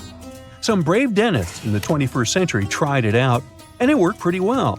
Ground-up ash was also used in another recipe to create a tooth cleansing paste. Mint was missing, so that didn't do much for their breath. That's when the genius Egyptians came up with the world's first breath mints. They made tablets from heated spices like cinnamon, and they mixed it with honey. Now, let's shift gears to home decor, Egyptian style. They surely took ornamentation to the next level. While the concept of decorating furniture started in Mesopotamia, the Egyptians cranked it up a notch. They went all out with different colors of ink and even developed various weights of paper. Oh, and let's not forget about those cute little area rugs we all have in our homes today. Guess who came up with the idea? Yep, the Egyptians. They used the versatile papyrus plant to make those cozy rugs. And speaking of trends, the Egyptians loved their knickknacks. They had an assortment of small figurines in the shapes of cats, dogs, and people. These statues were made from various materials, like simple sun-dried mud to the ultimate bling of gold. It all depended on how loaded you were. The Egyptians were also all about farming, and they knew that clean water was crucial for their crops and animals. That's why they came up with some nifty inventions and techniques to make sure their land was fertile and their plants were happy. First off, they had the genius idea of using ox-drawn plows. They had two types of plows, heavy and light. The heavy plow would strut its stuff, cutting deep furrows in the soil, while the lighter plow followed behind, fluffing up the earth. But they didn't stop there. After plowing, the Egyptians would break up clumps of soil and sow the rows with seeds. To give those seeds a good old squish into the furrows, they'd march their livestock across the field, effectively closing up the furrows.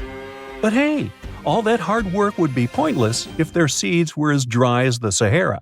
That's where irrigation comes into play.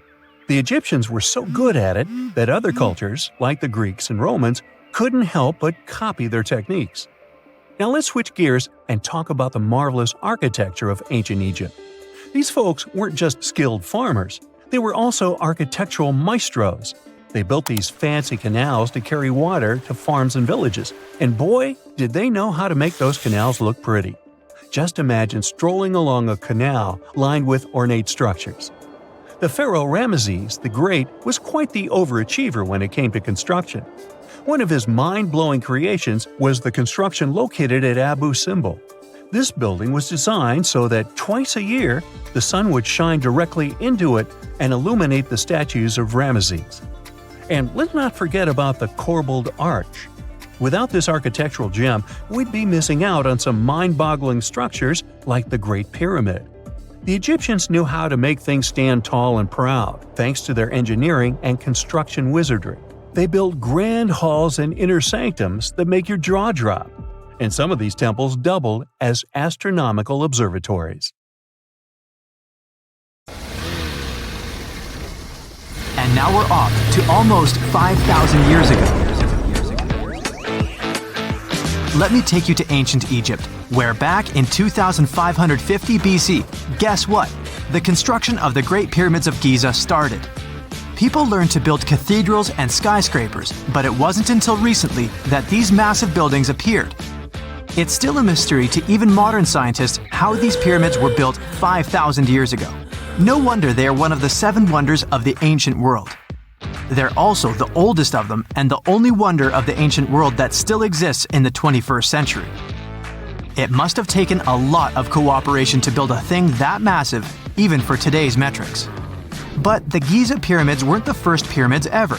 The first one, called the Step Pyramid, was built around 80 years before the first pyramid of Giza in 2630 BC for King Djoser. It wasn't meant to be extraordinary, but ended up being quite impressive. It was a pyramid of 6 stepped layers of stone.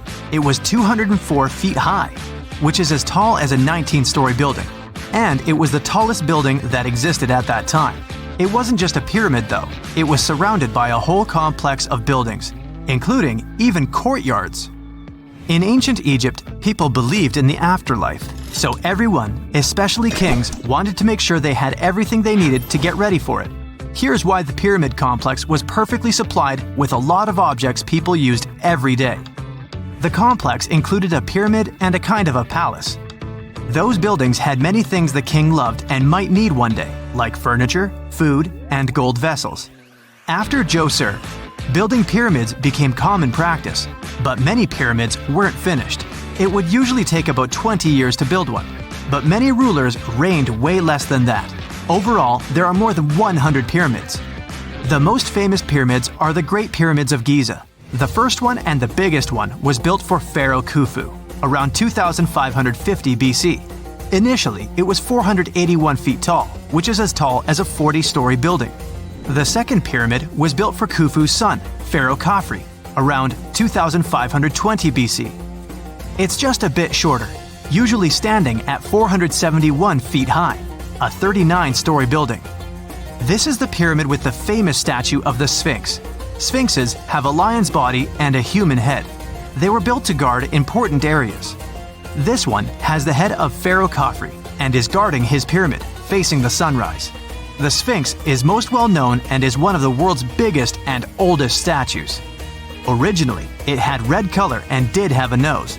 It's still possible to see the trace of red pigment by its ears. But no one knows exactly when the nose disappeared. For some time, the Sphinx was sort of hidden underground, being covered with sand up to its shoulders. Luckily, in the early 1800s, an adventurer with a team of 160 people dug it out.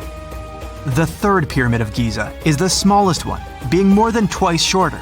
Originally, it was 218 feet high, about the height of a 20-story building. Built in 2490 BC, it was a pyramid for Khafre's son, Menkaure. The pyramids are designed to align with the points of the compass, and their sides symbolize the rays of the sun. But back at the time, there were no compasses. Ancient Egyptians figured out the directions themselves, and with amazing precision. To align the pyramids, they used 2 constellations. Originally, the pyramids were covered in smooth white limestone and had a gold-silver top to reflect the sun. Later, the white limestone was taken from the pyramids by other kings and used for other buildings. Scientists estimated that ancient Egyptians used about 2.3 million stone blocks to build the first pyramid. Each block weighed more than 1 ton. This is the weight of a rhino.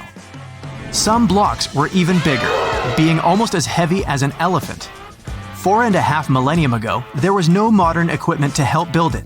There were no machines, no wheels, and even no steel. The only metal available to them was copper. Even today, scientists aren't sure how the Egyptians managed to build the pyramids. There are no records left that would shed light on it. Some even think that Egyptians wanted to keep it as their secret and didn't even record it on purpose. Many believe that poor people and foreigners built the pyramids, but it's not true. Actually, the builders were very skilled workers, and they were fed and paid well. The archaeologists claim that the builders lived in a nearby temporary city and were a highly organized community with a strong leader.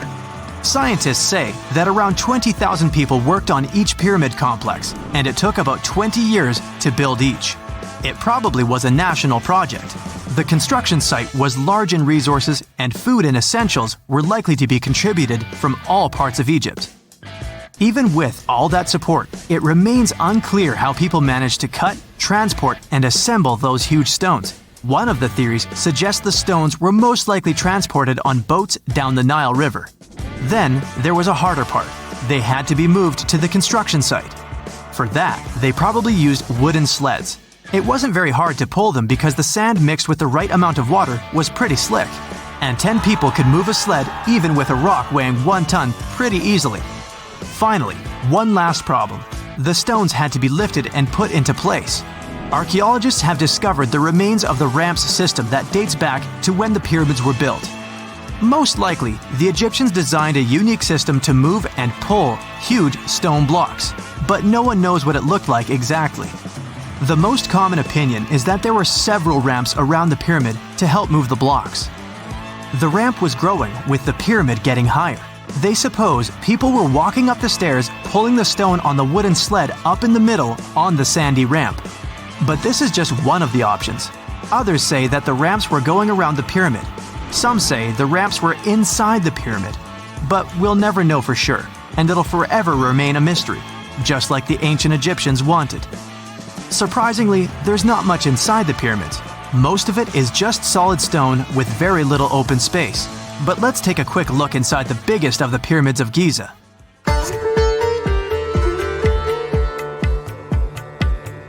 From the entrance, there are 2 stairs, one going down and the other one going up. The descending one takes you to a chamber located underground.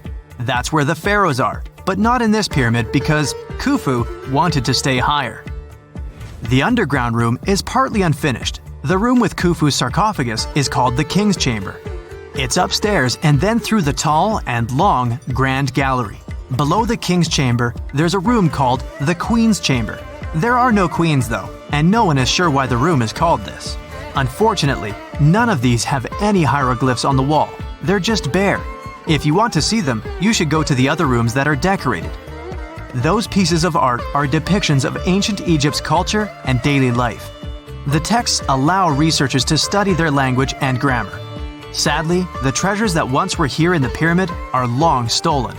From that room, there are several tunnels for an unknown purpose. There are many tunnels and passages inside the pyramids. There are many chambers and shafts and secret ways. Scientists have been sending little robots with cameras there for some decades already.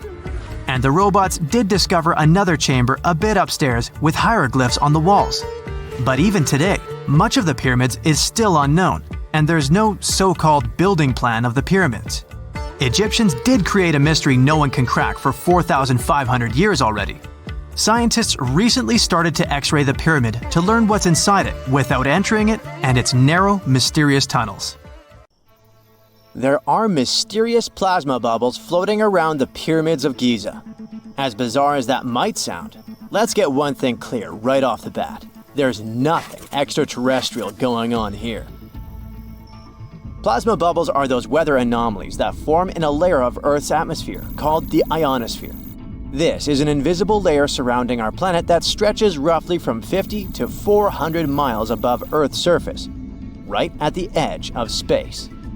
In this layer, the sun, being the giant hot power that it is, basically cooks gases, splitting them into electrically charged particles called plasma.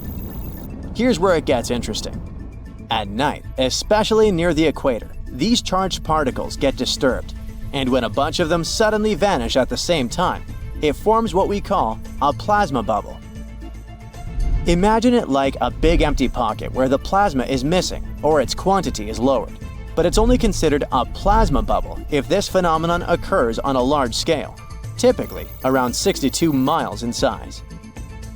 If you're already packing your suitcase for Egypt and have put binoculars to look at the tips of the pyramids, I'm sorry to say that we can't see these plasma bubbles with the unaided eye. It's all happening way above our heads, completely invisible to us. Scientists need to use special equipment, like the Latitude Long-Range Ionosphere Radar, or LARID, to detect these bubbles. This advanced technology helps researchers track and observe the movement and formation of plasma bubbles in real time. This formation, by the way, can be triggered by solar storms. That brings us to November 2023, when an impressive solar storm occurred. On a scale from 1 to 5, this one was classified as a G3, which is considered a strong event. Solar storms occur when sunspots are basically cooler, darker areas on the sun's surface, release bursts of energy into space. These flares triggered several geomagnetic storms on Earth. While this might sound like doomsday stuff, it didn't disrupt our daily lives too much. In fact, it was great news for skywatchers, since the solar storm created stunning auroras, with the northern lights visible as far south as Greece and Turkey. But this particular storm in 2023 also had another interesting consequence. It caused the largest plasma bubble ever recorded by the Chinese radar. This phenomenon was so massive that it covered regions as far apart as the Egyptian pyramids and the Midway Islands in the Pacific Ocean. Now that's a huge distance, and it is a big deal for science.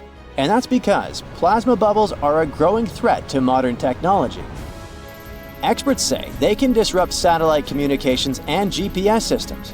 So if you're using Google Maps or Waze and suddenly it can't figure out where you are, a plasma bubble might be to blame. Great. We now know what's going on with those bubbles, detected above the pyramids of Giza. But things get even weirder inside this ancient construction. Apparently, the Great Pyramid of Giza has the ability to concentrate electromagnetic energy within its interior. A couple of years ago, a group of researchers decided to see what would happen if they took this ancient architecture and hit it with radio waves. I mean, waves that are similar to the kind your phone uses, but on a much larger scale, up to 1,900 feet long. But since they couldn't just start blasting radio waves at the actual pyramid, they did the next best thing: computer modeling. Using these simulations, the researchers discovered something incredible. The Great Pyramid can actually concentrate electromagnetic energy within its internal chambers, as well as underneath its base, where an unfinished chamber is located. By concentrate, I mean something like trap it. For example, when you shout into a cave, you hear your voice echo back, right? The sound waves don't just disappear, they bounce around and get focused. Similarly, when radio waves hit the pyramid, they don't just pass through or around it. Instead, they get absorbed, bounce around, and focus inside and underneath the pyramid. Our list of mysterious phenomena surrounding the Egyptian pyramids doesn't end there. Inside the pyramid, there's a long, narrow passage that leads to what's known as the King's Chamber. This room sits at the center of the pyramid, and it's believed to have been the final resting place of Pharaoh Khufu, the ancient Egyptian leader who commissioned the entire thing over 4,000 years ago. When visitors step into the King's Chamber, two things normally strike them: the room's incredible acoustics and its heavy, imposing structure, which is entirely lined with red granite. Recently, scientists have started to connect these two facts. Some researchers now believe that the King's Chamber might be able to catch or pick up sound energy generated from other parts of the pyramid. In other words, this room might have been designed to amplify sound in a way that no other chamber in the pyramid can. To test this theory, researchers conducted an experiment where they sang in the Queen's Chamber, which is located directly below the King's Chamber. Here's where it gets wild. The music couldn't be heard in the lower underground rooms of the pyramid, but it sounded loud and clear in the King's Chamber. One possible explanation for this is the type of stone used in the King's Chamber: pink granite. Granite is known for its piezoelectric properties, meaning it can absorb energy from its surroundings, like sound vibrations, and convert it into electrical energy. This suggests that the chamber's unique acoustics might be due to more than just the shape of the room. It could be that the granite itself plays a role in amplifying and concentrating sound waves. According to scientists, these discoveries open up a whole new field of research into the pyramid's potential.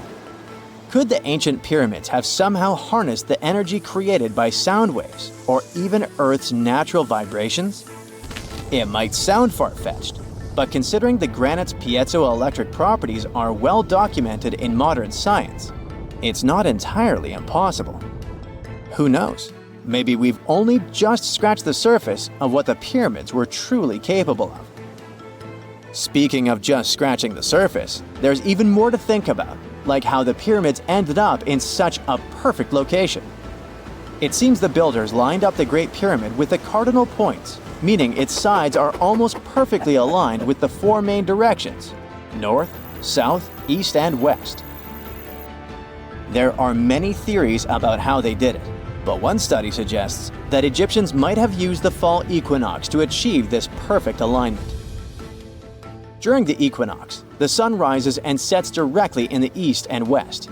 It probably made it easier for builders to use the sun's position as a guide. By watching the sun during this time, they could make sure the pyramids were positioned just right. If we think about all these strange things about the pyramids, I mean their perfect alignment, the ability to concentrate radio waves, and the materials used in the chambers that might generate electrical energy, could the real purpose of the pyramids actually be much more complex than just being tombs? Well, Nikola Tesla thought so. It is said that the famous inventor and engineer was kind of obsessed with the Egyptian pyramids, and he wondered if they might actually be giant energy transmitters. He believed the shape and position of the pyramids could help them function as huge generators, capable of producing free, limitless energy. Some researchers agree with Tesla and believe that these massive monuments might have been designed as giant power plants. According to their theory, builders could have figured out how to move ions, those electrically charged particles in the atmosphere, by placing materials like copper, gold, and silver around the pyramids. So, it's definitely possible that the ancient Egyptians created a sustainable, renewable power source. Although this is a very interesting thought, we haven't been able to confirm this theory, and the true purpose of the pyramids remain one of humanity's biggest mysteries. So looky here, scientists discovered ancient artifacts near King Tut's tomb. Turns out, his VIP final resting place looks more like a public graveyard with about a dozen wooden coffins that's been there for around 3,600 years. Okay, I might have exaggerated a tad. The 11 tombs weren't exactly right next to King Tut, but they were close, near the same city of Luxor. New findings in Egyptian tombs can help us piece together what life was like in ancient Egypt. And guess what? Ancient Egyptians seem to have been remarkably like us, modern humans. Say, the women have always loved jewelry, and archaeologists retrieved a beautifully made necklace with 30 amethyst beads and 2 agate beads, plus a hippo head amulet. Bet it was all the rage back then. Researchers also discovered 2 copper mirrors. One had a handle shaped like a lotus, and the other was decorated with Hathor, the ancient Egyptian deity of the sky, women, fertility, and love. These recent excavations near Tutankhamun's burial site led to another jaw-dropping revelation. For the first time in thousands of years, fragments of Queen Hatshepsut's Valley Temple were uncovered. This fearless woman was thought to be the second female pharaoh, who ruled with both courage and wisdom, leaving a legacy as solid as the stones themselves. Her temple, hidden for ages, opens a window into a time filled with power, intrigue, and spiritual devotion. Archaeologists found over 1,000 beautifully decorated stone blocks on the outskirts of Hatshepsut's funerary temple. There were very few women who managed to take the throne in ancient Egypt. Another tomb was found nearby, and it belonged to the overseer of Queen Teti Sheri's palace, whose name was Jehuti-Mez.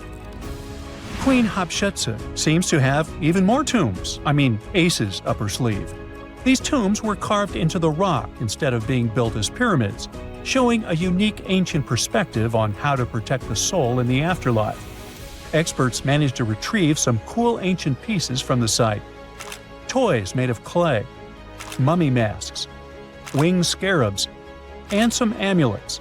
Sadly, there surely used to be way more artifacts, but over the last centuries, there have been people other than archaeologists to stumble upon this site. It's likely that looters got to these tombs before them and may have taken some valuable items. But they did leave behind some cool stuff for the researchers, like pottery used for offerings of bread and meat, along with archers' bows that connect the tomb's owners to the Egyptian military. Meanwhile, soul protection is way more important than you might think, especially if you're roaming around Luxor looking for ancient secrets. You aren't scared of King Tut's curse, are you? Let me tell you what happened to those who weren't scared, but promise me to take it with a dash of salt, okay? For years, Egyptologists, especially those who believed in paranormal activity, were convinced that there was an unsettling curse surrounding Tutankhamun's archaeological discoveries.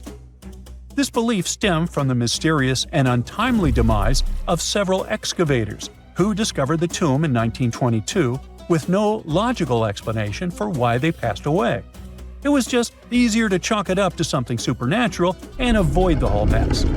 But it turns out it wasn't a curse at all. It was likely the radiation that caused those excavators to perish.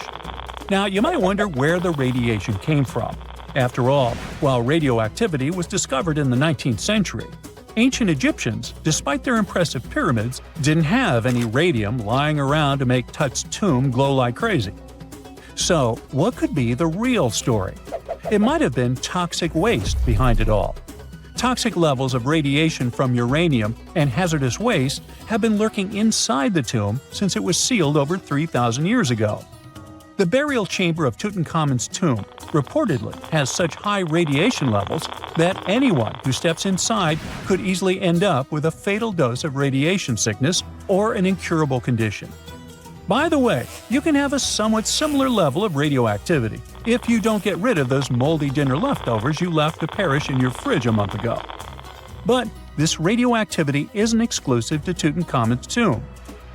Ancient Egyptian artifacts discovery is rewarding yet dangerous due to unusually high radiation levels in Old Kingdom tombs all over Egypt. Geiger counters have detected radiation at 2 sites near the Giza pyramids, and radon, a radioactive gas, has been found in several underground tombs in Saqqara. Interestingly, experts believe that the builders of these ancient tombs were aware of the toxins, as some eerie warnings were carved into the walls of many tombs. One inscription ominously declared, "They that break this tomb shall meet their end by a malady that no doctor can diagnose."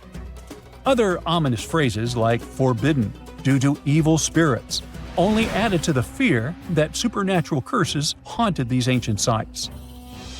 Ominous signs have stunned archaeologists since forever, but the fear grew even stronger a century ago with the mysterious passing of Lord Carnarvon, who funded King Tut's excavation in 1922 and reportedly explored the treasure-filled rooms, along with several others who entered the tomb. Arthur Weigall, another British Egyptologist who was present at the tomb's opening and is credited with starting the curse myth, passed away young when he was just in his 50s in 1934. Chances are the condition that made him pass was connected to radiation. In total, 6 out of the 26 people who were there when the tomb was opened met their end within a decade from various causes. Not only X-ray exposure, those reasons include asphyxia, stroke, heart failure, pneumonia, and even poisoning. Well, isn't this getting a little grim? There was one guy who opened the tomb and somehow managed to avoid the infamous curse, Howard Carter, or so it seemed. Some folks pointed to his survival as proof that the curse wasn't real.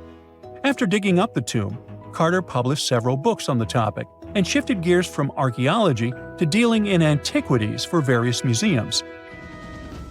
Despite dodging demise or injury, rumors swirled about how the curse may have impacted him in other ways. One of the big stories linked him to Lord Carnarvon's daughter, Evelyn. Some said he was madly in love with her, but she married someone else, so he chose to stay single. Others claim they had an affair while she was in Egypt, which ended when her father passed away and she left the country for good. However, there wasn't much evidence to support these stories. Evelyn was just 6 when they met, and they remained friends until his last breath. She was even one of the few attendees at his funeral, but denied any romantic involvement, saying they weren't that close. A year after the revolutionary discovery near King Tut's tomb, Evelyn married politician Sir Brograve Beauchamp and had a daughter. That same year, Beauchamp toured the tomb with his parents, guided by Carter himself. Carter never married and, aside from those posthumous rumors about Evelyn, had no other romantic connections. While the curse adds an intriguing twist to his life story, his tendency to keep relationships at arm's length was evident long before the tomb was opened. It seemed Carter just wasn't a people person. In 1939, after battling a serious illness, he ultimately succumbed to fate. He was 64, which was a pretty common life expectancy in the UK back then, so no one really thought it was off and linked it to an ancient curse. When he passed, it turned out he had several artifacts from Tutankhamun's tomb in his London apartment, which were eventually sent back to Egypt, marking what some viewed as the curse's end. Who knows? Maybe if he hadn't had all those ancient souvenirs at his place, he would have lived way longer. But all the other demises might seem off. The curse theory was likely fueled by some strange events during the excavation. Carnarvon got a mosquito bite that became severely infected, and around the time they opened the tomb, Cairo experienced a bizarre power outage and a freak sandstorm. Back in England, the Earl's dog, Susie, managed to escape from Carnarvon's house and began barking frantically at seemingly nothing. At least that's what the staff and family saw. Strangely enough, at the very moment her owner's heart stopped, Susie started howling and fell down without showing any signs of life. Maybe radiation didn't play a crucial role after all, and those were indeed ancient artifacts from King Tut's tomb that made them all perish. Spooky, huh? Imagine working 7 days a week on a large-scale construction site. You, along with thousands of others, carry millions of stone blocks and put them on top of each other according to a complex system. You work without modern construction equipment. You have no air conditioning or constant access to water. It's so hot outside that you can fry eggs on the road. You've been building the pyramid for decades, and now, when it's finally done, you enjoy the result of the colossal work of thousands of people. You're looking at a giant cultural monument of global value that will freeze in time and amaze people for tens of thousands of years. A few thousand years have passed. People in the 21st century see the pyramids and are like, wow, I can't believe humans have built this. Yeah, the people who built the pyramids wouldn't have appreciated such a theory. But actually, there are reasons to believe that people built it using some fantastic technology. From the outside, it seems the Great Pyramids are just big triangles of stone. People just put some heavy blocks on top of each other, and that's it. In fact, the design seems too perfect to be true. The pyramid consists of more than 2 million blocks. They lay so close to each other and are so even that you couldn't squeeze even a thin sheet of paper between them. Scientists still can't figure out the exact technology for building the Egyptian pyramids. One of the biggest and most famous is the Great Pyramid of Giza. This huge construction, well known all over the world, has one big secret. There should be a capstone on top of the pyramid. It's a triangular-shaped stone block, a small pyramid on top of a huge one. It's also called a pyramidion. The builders of ancient Egypt made it out of granite and limestone and covered it with gold. No records or old drawings prove that there was a pyramidion at the top of the Great Pyramid of Giza. But there's another ancient Egyptian structure with such a triangle, the Red Pyramid. It was built before the Great One, and its capstone has survived to this day. Archaeologists have found and reconstructed it. But where could the capstone of the Great Pyramid be? It's a mystery that still has no answer. Some are sure that some thieves have stolen it from the top. Maybe they just climbed up and pushed the pyramidion down. It makes perfect sense. The capstone was probably the most valuable element of the pyramid. Many scientists and archaeologists still don't know its exact purpose. Some believe that this peak covered with gold glorified the pharaohs. The capstone reflected moonlight at night and illuminated the entire space around it. During the day, the capstone reflected sunlight with its shiny surface. You could have noticed it from afar. The top of the pyramid was a kind of guiding star for lost travelers. All other stone blocks of the pyramid consist of limestone. People polished them to make them look shiny. In the past, they were even glowing and reflected light. You could see glowing pyramids from space, although they looked like tiny lights. Over thousands of years, winds, sandstorms, and rains have changed the pyramid's appearance. If people had taken care of them all this time, they would have looked like something out of science fiction movies or the pyramids from Las Vegas. But unfortunately, we will never see their original appearance. Some archaeologists and scientists believe that the capstone could absorb the sun's energy and distribute it evenly throughout the pyramid. No one knows precisely why the Egyptians needed this technology. There's a theory the pyramids are ancient energy systems. The pharaohs applied this energy to use some unique technologies that were more advanced than all the achievements of the 21st century. And the triangular shape of the pyramids was ideal for boosting this electromagnetic energy. In theory, solar radiation, or electromagnetic forces, accumulated at the top of the pyramid, filled the inner rooms, and then went down the walls to the base. Any surface distortion could prevent the flow from spreading, so they had to create a perfectly smooth surface. That's why they installed the blocks so that nobody could squeeze a needle or razor blade between them. Many people believe in this theory because they built the pyramids from limestone. This material can hold energy inside itself. In the inner part, they created granite deposits to cause air ionization, that is, to create an electric charge.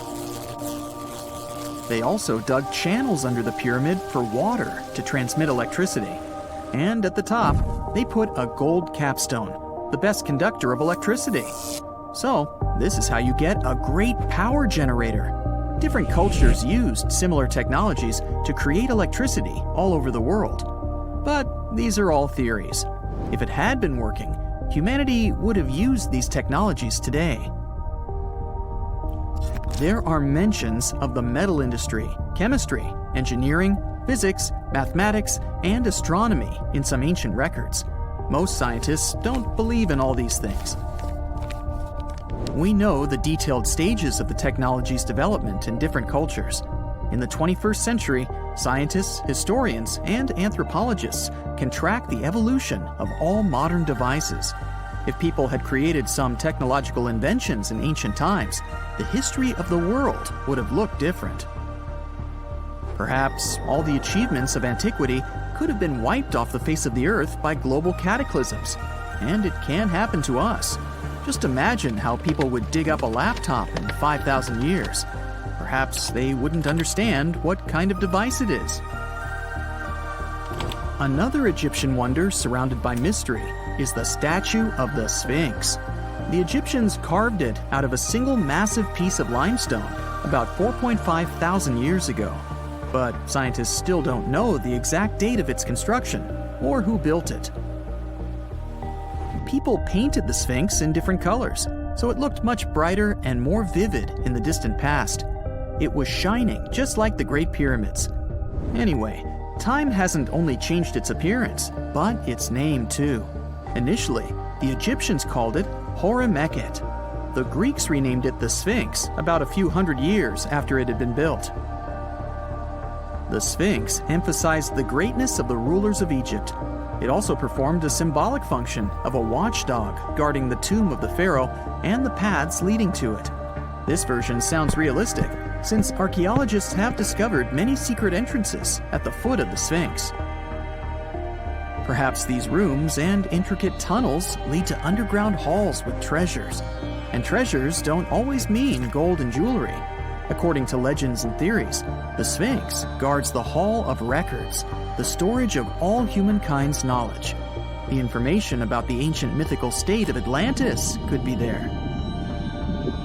You can find many detailed maps of the internal dungeons of the Sphinx on the internet.